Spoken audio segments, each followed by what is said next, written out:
I regard Alibaba as one of the worst mistakes I ever made. Another question comes in from Brandon McKee.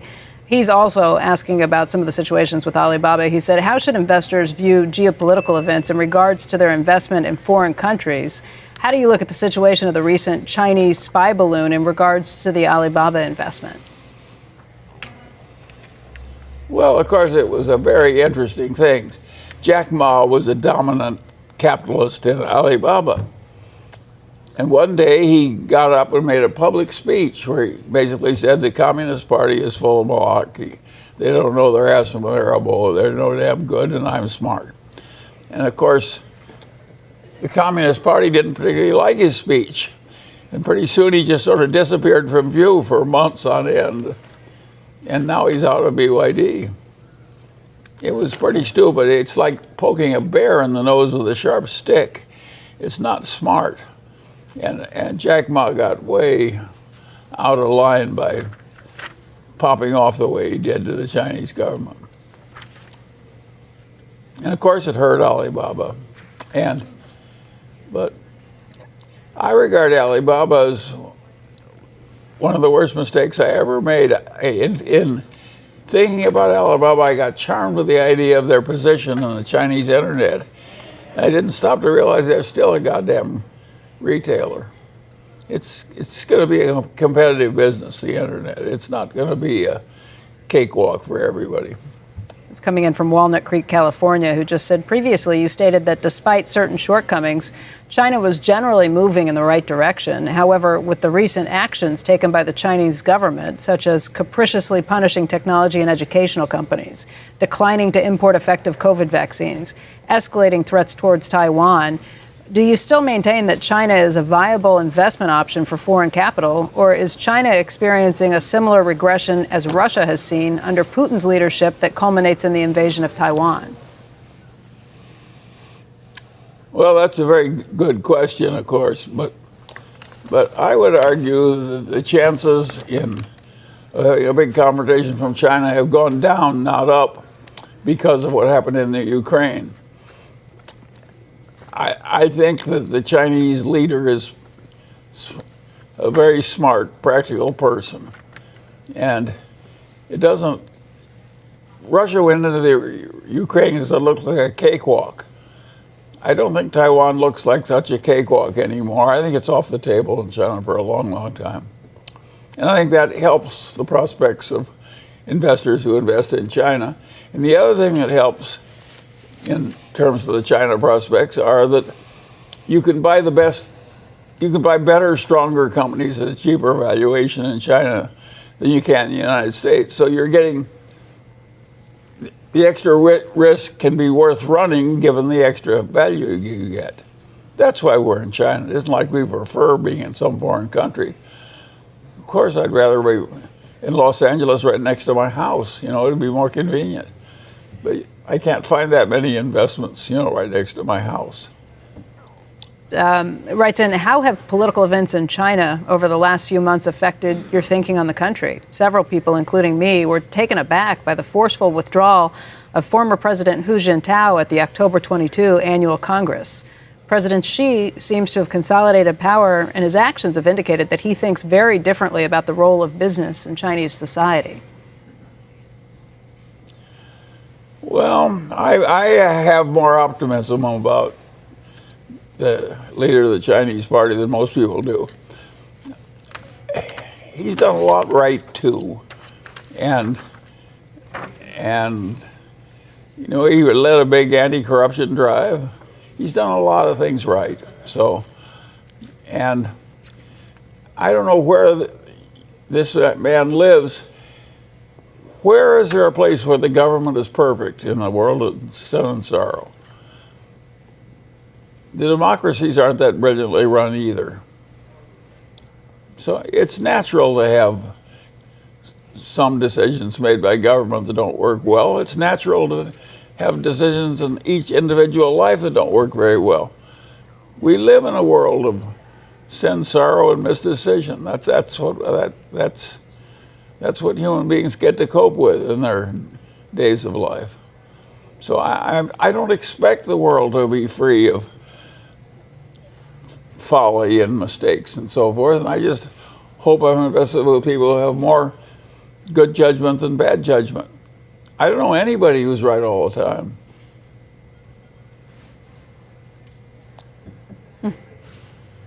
And Keat from Cupertino, California writes in, and this is in the same vein, but a little more focused. How should we think about the political climate around Taiwan and the long-term impact on the semiconductor industry? Specifically, do you see the Chips and Science Act favorably? Well, the semiconductor industry is a very peculiar industry. In the semiconductor industry, you have to take all the money you've made, and with each new generation of chips, you throw in all the money you previously made. So it's compulsory reinvestment of everything if you want to stay in the game. Naturally, I hate a business like that. At Berkshire, we like a whole lot of surplus money to come in that we can do something else with. And of course, now if you're enough ahead of it, like Taiwan Semiconductor is, that may be a good buy at these prices. It's not at all clear to me that they're not going to succeed mightily. But it's a difficult.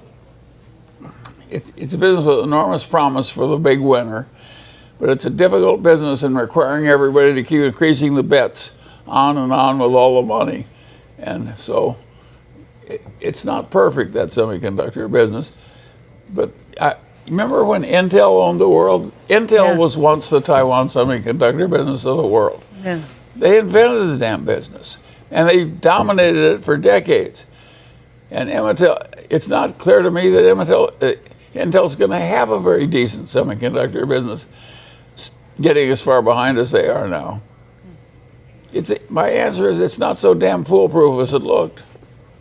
Even with the incentives to build plants here in the United States, like Intel is doing in Ohio? Well, of course, that will really help. But they're borrowing the money. There's no indication the government is going to forgive the loans or something. It's not like the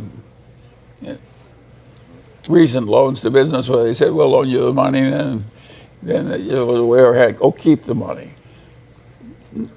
The government is not planning to do that with these new semiconductor loans. And so,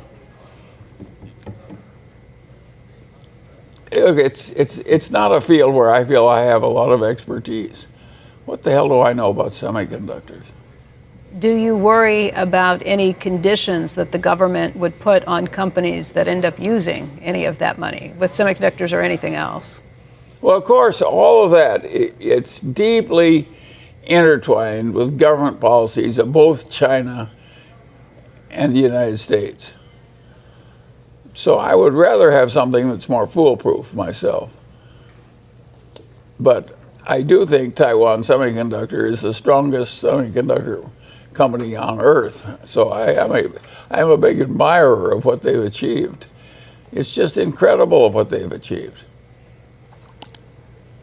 Speaking of things you like better, And by the way, it may be a wonderful investment. The fact that I don't like it because I'm an old man and I don't like learning new tricks, that doesn't mean it isn't right for some younger person that understands it better than I do. Okay, actually, I'm going to switch gears. We'll come back to this question in a minute, but that leads me to this question about crypto that Benjamin writes in. He says, in 2007 at the USC Law School, Charlie said, I'm not entitled to have an opinion on this subject unless I can state the arguments against my position better than the people who are supporting it.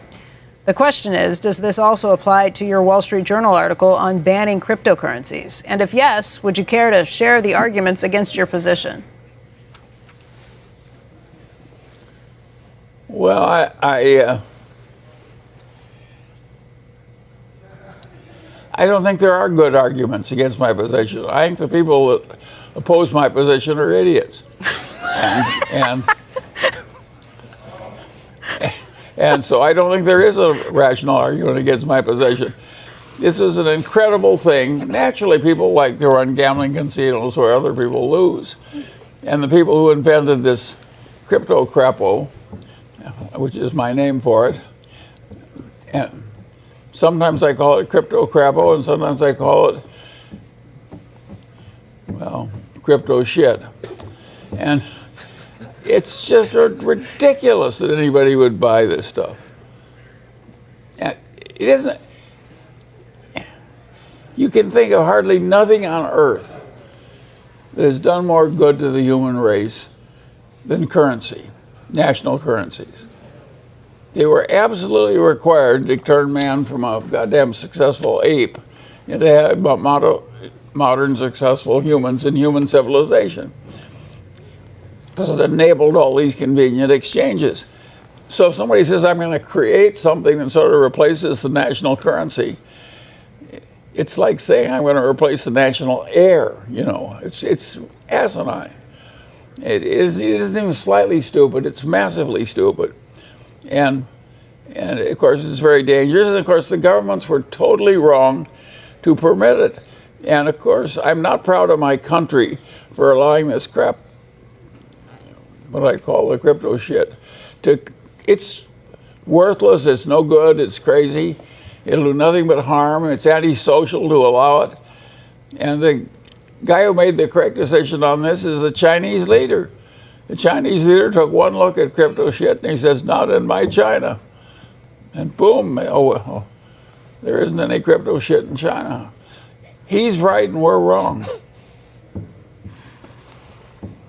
Well, and there is no good argument on the other side. I can't supply it. So does that counter what you said back at USC? That you shouldn't have a position unless you can counter? No, it isn't counter. I do think you ought to be able to state on a lot of issues. You ought to be, how big should the social safety net be? That's a place where reasonable minds can disagree. And you should be able to state the case on the other side about as well as the case you believe in. But when you're dealing with something as awful as crypto shit, it's just unspeakable. It's an absolute horror, and I'm ashamed of my country that so many people believe in this kind of crap, and that the government allows it to exist. It is totally, absolutely crazy, stupid gambling with enormous house odds for the people on the other side, and they cheat in addition to cheating in the betting. And it's just crazy. So that is something, there's only one correct answer for intelligent people there, is just totally avoid it. And avoid all the people that are promoting it. How do you feel about the gambling that took place at the Super Bowl and surrounding that, and the legalized gambling taking place in this country at this point? Well, it's not as bad as crypto shit. I don't think there's much harm in betting a modest amount you can afford on a Super Bowl game. That strikes me as pretty, particularly if you do it with a friend and not with a bookie. So I don't have the same feeling. I obviously don't think you should have a gambling compulsion to run around betting against odds. If you take all the money that I have bet against odds in my whole life, I don't think it's more than a few $1,000s. Alan Che writes in, and he says, I'm all in favor of betting with the odds. With the odds, yeah. Alan Che writes in. Yeah, sure. He says, if Mr. Munger thinks that Bitcoin and Ethereum are rat poison, has he ever profited by shorting them? No, I don't short. That isn't right. I have made 3 short sales in my entire life, and they're all more than 30 years ago. And one was a currency, and there were 2 stock trades. In the 2 stock trades, I made a big profit on one and made a big loss on the other, and they canceled out. And on my currency bet, I made $1 million, but it was a very irritating way to make $1 million. I've stopped. Not worth the headache, I guess. Well, you can laugh, but that's true. It was irritating. Because you were worried? Well, because they kept asking you for more margin. I kept sending over treasury notes. It was very unpleasant. I made a profit in the end, but I never wanted to do it again.